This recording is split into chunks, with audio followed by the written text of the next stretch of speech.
compatriotes. Pour moi de vous informer, mesdames et messieurs, bonsoir et bienvenue à vous dans ce journal. Prenons cette nouvelle en brève. Le chef de l'État congolais, Félix-Antoine Tshisekedi Tshilombo, participe ce mardi à Luanda, en Angola, au sommet quadripartite sur la situation sécuritaire dans l'est de la RDC. Le représentant de la SADC, la CIRGIL, CAC et l'EAC prennent part à cette rencontre. C'est le 5e sommet de chef d'État africain consacré à la crise sécuritaire dans l'est de la RDC depuis 2021, année de l'agression du pays par le Rwanda et son bras armé, le M23.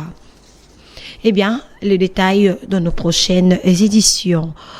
Toujours à la présidence, on nous parle du chef de l'État qui a procédé au lancement du 3e Forum national sur la vaccination et l'éradication de la poliomyélite en République démocratique du Congo. C'était le mardi 27 juin 2023 à Kinshasa, Gombe. Les détails dans cet élément suivez. Placé sous le haut patronage du président Félix Tshisekedi, le 3e Forum national sur la vaccination et l'éradication de la poliomyélite en République démocratique du Congo a ouvert ses portes. C'est mardi 27 juin 2023 au fleuve Congo Hôtel à Kinshasa, Gombe. L'un des faits saillants de cette première journée est les bilans du programme de vaccination présenté par Roger Kamba, ministre de la Santé publique, Hygiène et Prévention. Ensuite, après un état des lieux des engagements de 2 forums précédents, l'assistance a participé aux travaux proprement divisé en 4 thématiques. Renforcement de la mise en œuvre du plan Machako 2, financement de la vaccination, atteindre les enfants 0 dose, en finir avec la polio en République démocratique du Congo. C'est mercredi 28 juin 2023, la seconde journée sera couronnée par les discours de clôture du chef de l'État. Ces assises connaissent la participation de plusieurs partenaires bilatéraux et multilatéraux, dont le groupe de la Banque mondiale, Gavi, Bill et Melinda Gates, Médecins sans frontières, USAID, UNICEF et les programmes élargis de la vaccination. Plusieurs sommités du monde médical y prennent également part, dont le docteur Benido Ipuma, le directeur du groupe de maladies transmissibles et non transmissibles du bureau de l'Organisation mondiale de la santé pour l'Afrique, le docteur Jean Kassea, directeur général d'Africa Centers, Africa CDC. Après les discours de Félix Tshisekedi Tshilombo à Mbuji-Mayi, plusieurs voix s'élèvent, à l'instar de Teddy Tao, président du mouvement d'éveil des consciences patriotiques ECOPAT en sigle, qui appelle à la cohésion nationale et à la paix. Il a dit au micro de Clarisse Letta. Suivez. Il faut être réaliste.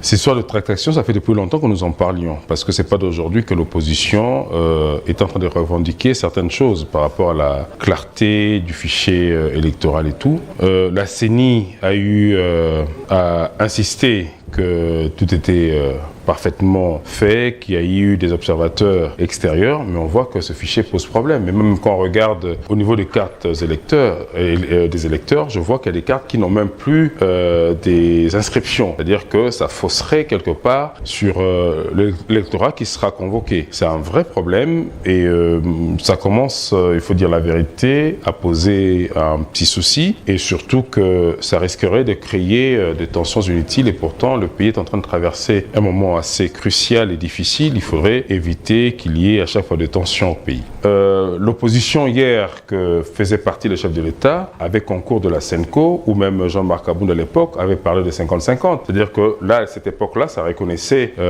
l'apport de l'Église catholique. Il faut dire que quand on parle de l'Église au milieu du village, ce n'est pas dire que l'Église doit être neutre et regarder des choses, applaudir même quand les choses dérivent. Autant que le chef de l'État souhaiterait que l'on applaudisse ses actions, autant que quand les choses ne vont pas dans le sens que les autres espéreraient, qu'il ait la décence d'accepter que des critiques fusent de partout. Après maintenant, je ne serais pas d'accord si jamais les autorités ecclésiastiques ne respectaient pas ou ne portaient pas respect au chef de l'État. Là, par contre, je dirais non. Mais pour moi, il n'y a pas raison de dire que l'Église dérivait, parce qu'il faudrait se renseigner par le passé. L'Église catholique, lors de la conférence souveraine, a fait sortir le Sphinx comme Premier ministre. Donc à cette époque-là, cette Église accompagnait. Même au temps de roi, Il ne faut pas seulement attendre qu'on ait la police. Il y a eu le roi où on avait même rappelé par rapport à son militaire qui était en guerre parce qu'il avait eu un rêve. Le prophète est là pour dire les choses. Et quand on veut conduire une nation, le chef d'État le sait, il y a aussi ce côté spirituel qui rentre en ligne de compte. Il ne faut pas négliger ces choses-là. Il faut beaucoup plus écouter et s'il faudrait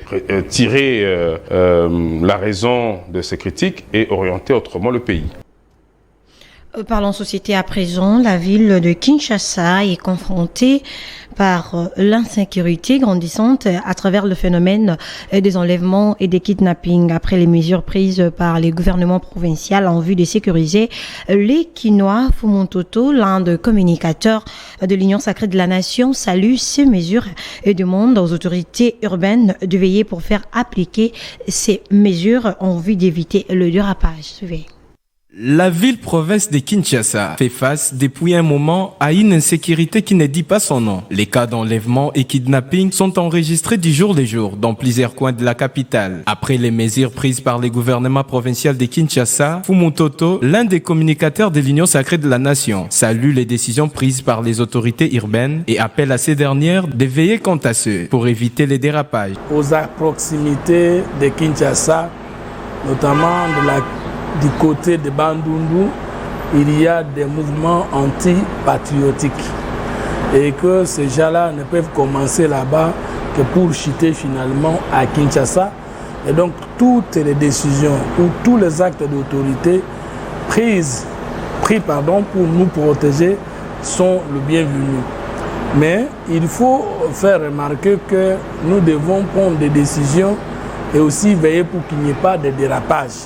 Parce que je venais de la Tchangoula, j'ai constaté depuis la prise de cette décision, de cette mesure, des dérapages impossible et insupportable. Dans un communiqué rendu public le lundi 26 juin, le gouvernement provincial de Kinshasa a retenu les mesures suivantes. L'interdiction des circulations des taxis avec vitres teintées, le respect de la limitation du nombre de passagers, essentiellement pour les taxis et les motos, l'affichage visible par les taxis, taxibus et motos du numéro d'identification et enfin, les signalements par les transporteurs des intrus dans leur coopération. Le gouvernement provincial de Kinshasa invite les Kinois et Kinoises à la vigilance et à dénoncer tous les suspects et leurs complices.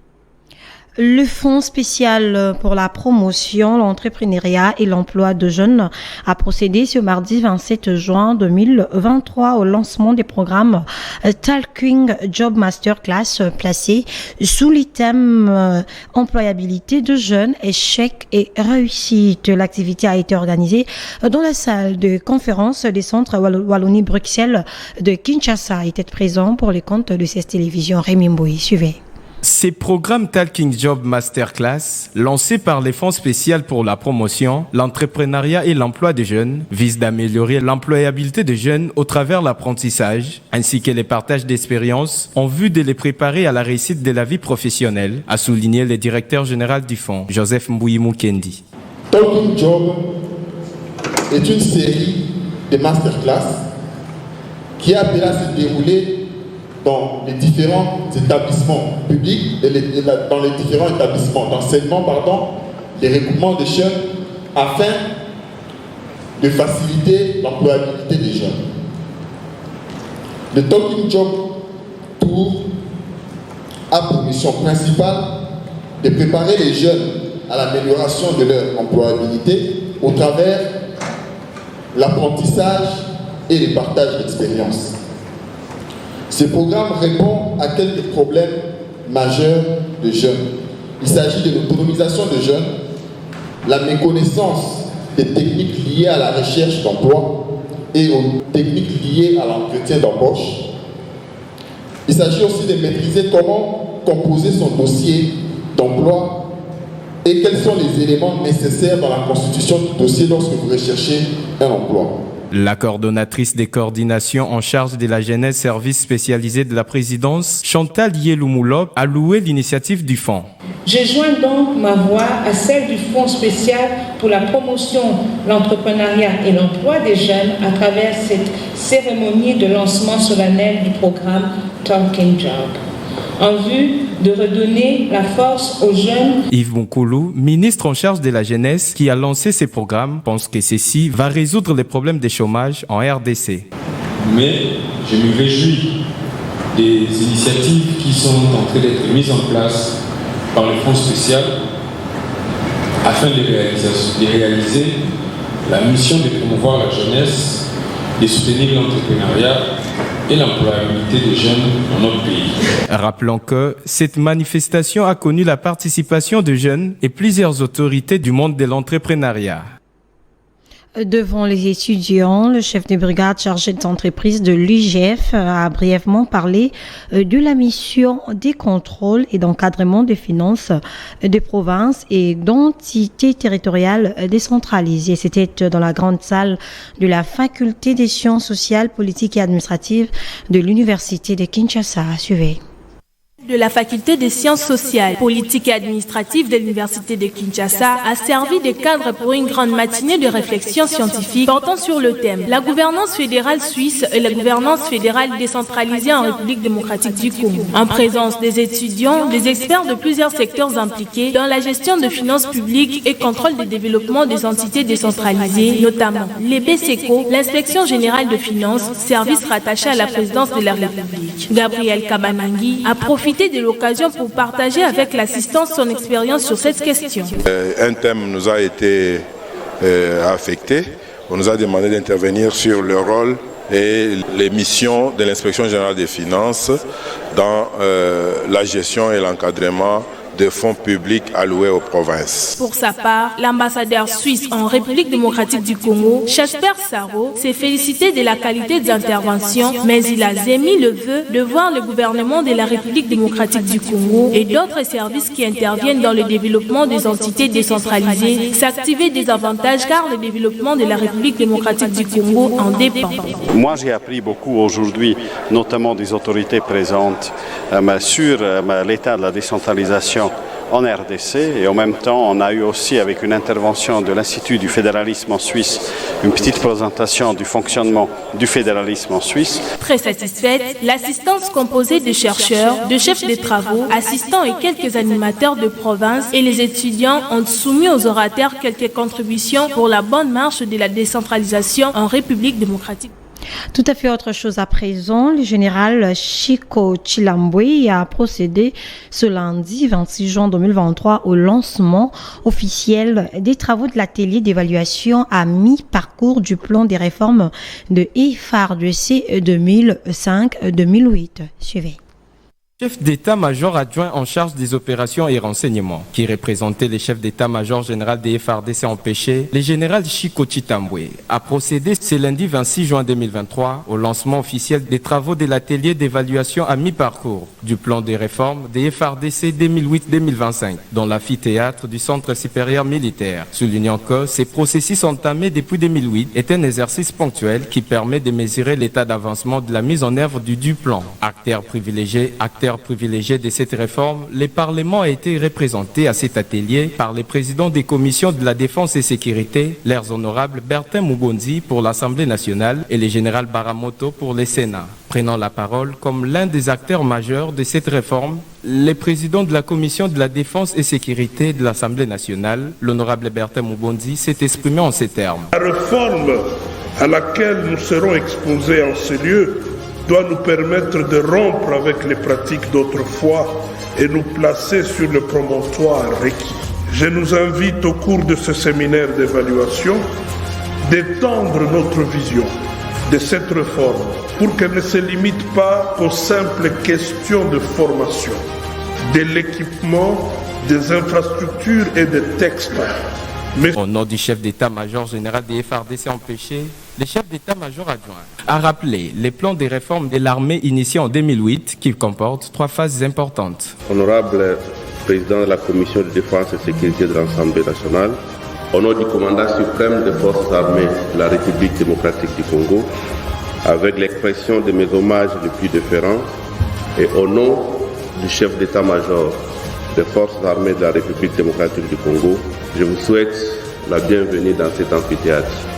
Je vous remercie aussi d'avoir bien voulu prendre part à cet atelier sur l'évaluation du plan de réforme de l'armée.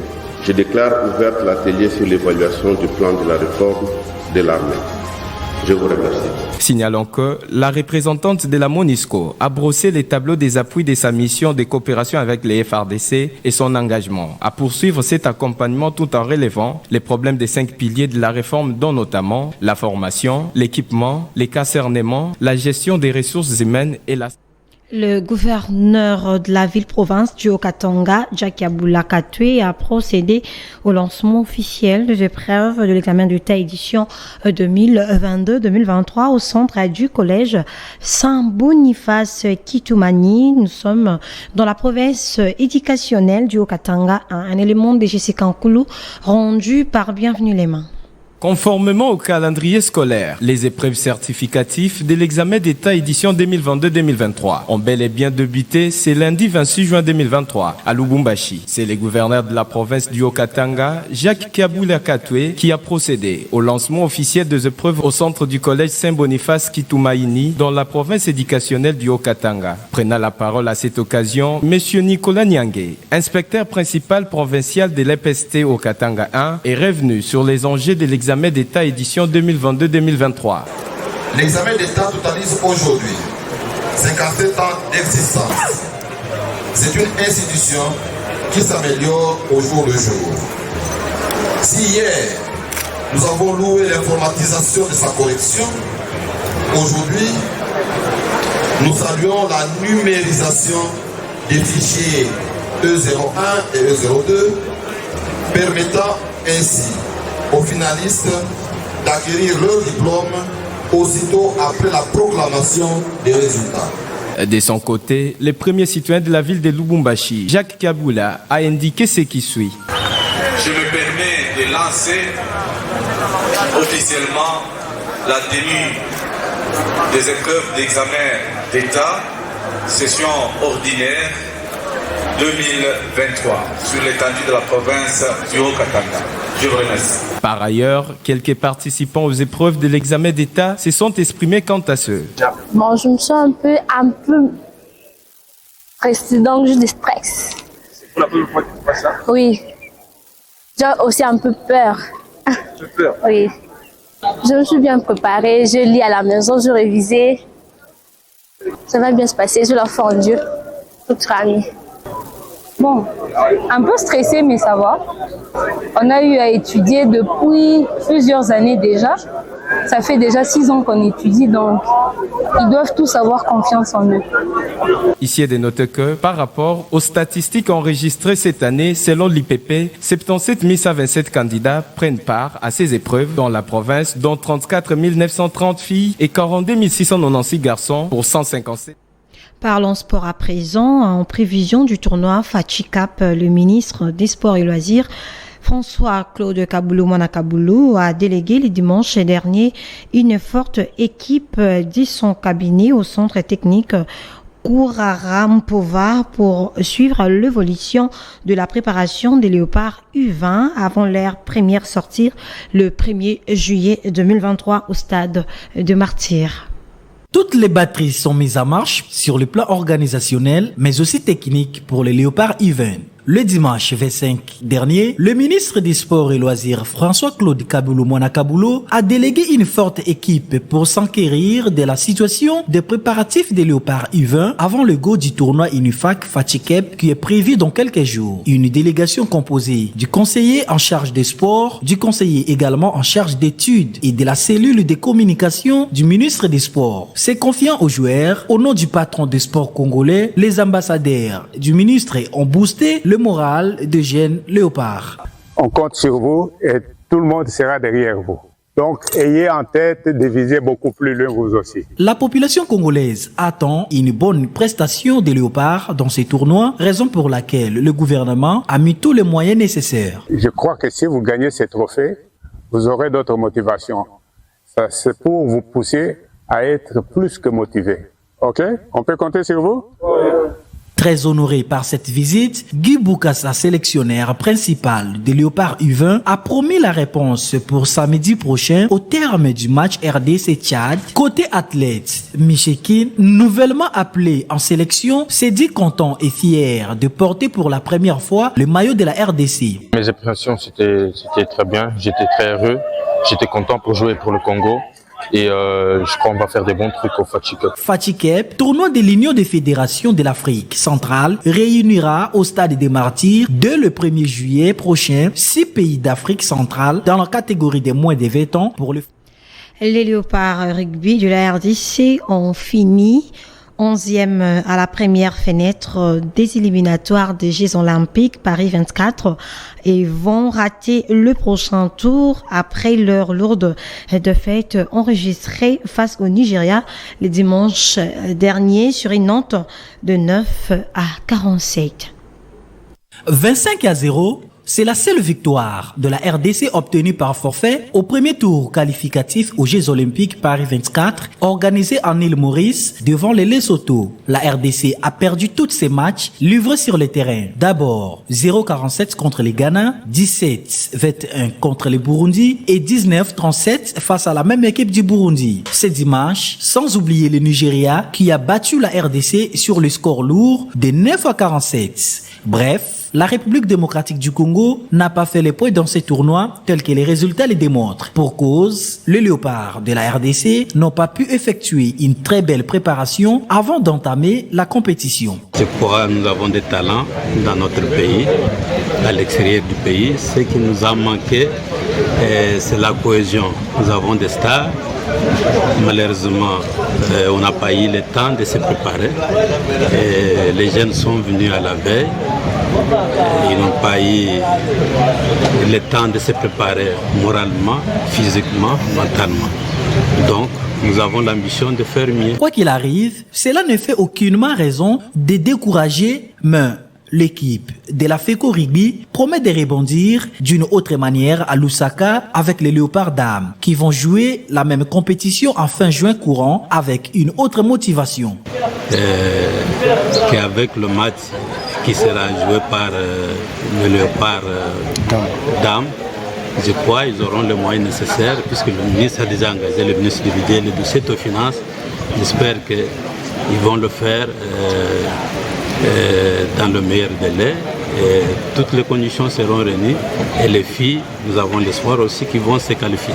Herman Imbonio, président de la FECO Rugby, qui a d'ailleurs salué le gouvernement congolais pour l'accompagnement, le rugby congolais a besoin d'une refondation à partir de la base. Nous sommes un sport qui a des valeurs, d'accord ?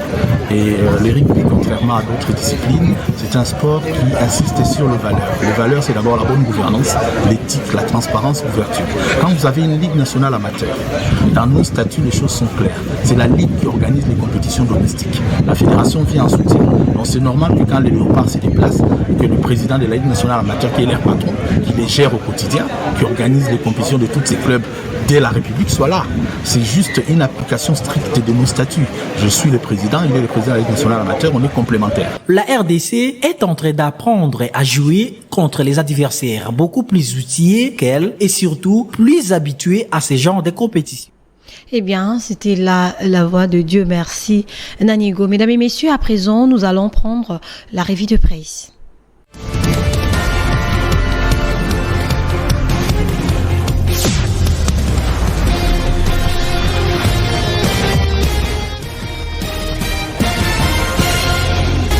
Bonsoir et bienvenue dans cette revue de presse.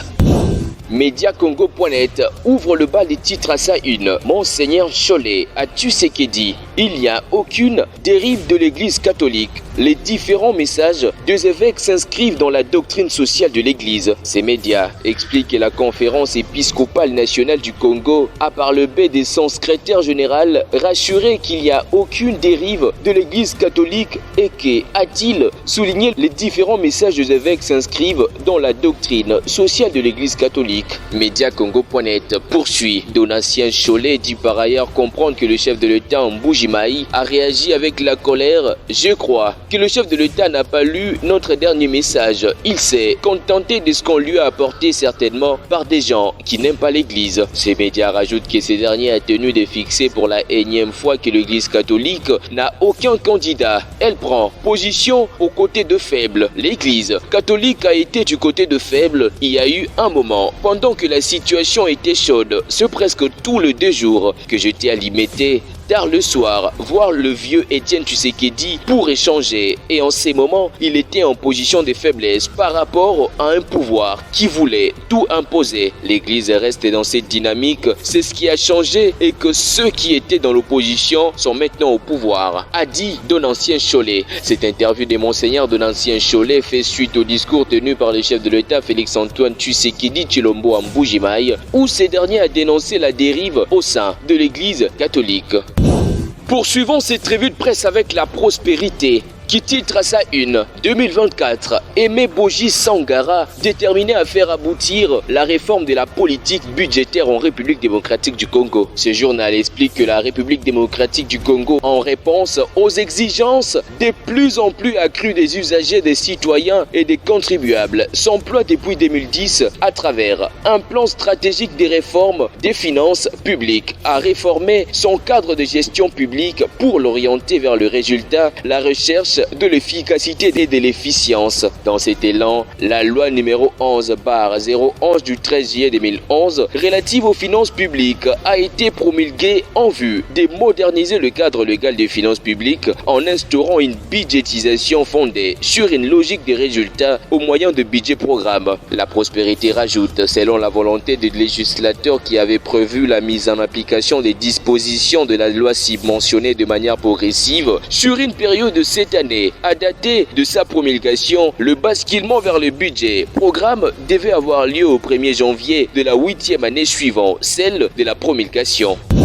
Bouclons cette revue de presse avec Forum des As. Titi dans sa machette. Le sélectionneur Guy Boukassa dresse sa liste définitive des 23 léopards U20. Ce journal explique que le sélectionneur de l'équipe nationale de la RDC de football, léopard U20, a publié le lundi 26 juin la liste définitive des 23 joueurs retenus pour disputer le tournoi Fatih Cup qu'organise la République démocratique du Congo. Il rajoute que la sélection des léopards U20 intervient après une semaine de préparation passée au centre technique Kourara Mpova dans la commune des Lantzele. Au départ, l'entraîneur Guy Boukassa avait à sa disposition 30 joueurs présélectionnés. Le tournoi se déroule du 1er au 9 juillet 2023 à Kinshasa avec 6 pays de la zone UNIFAC. Il s'agit de la République démocratique du Congo-Brazzaville, du Gabon, du Cameroun, de la Guinée équatoriale et du Tchad. C'est tout pour cette revue de presse. Bonsoir.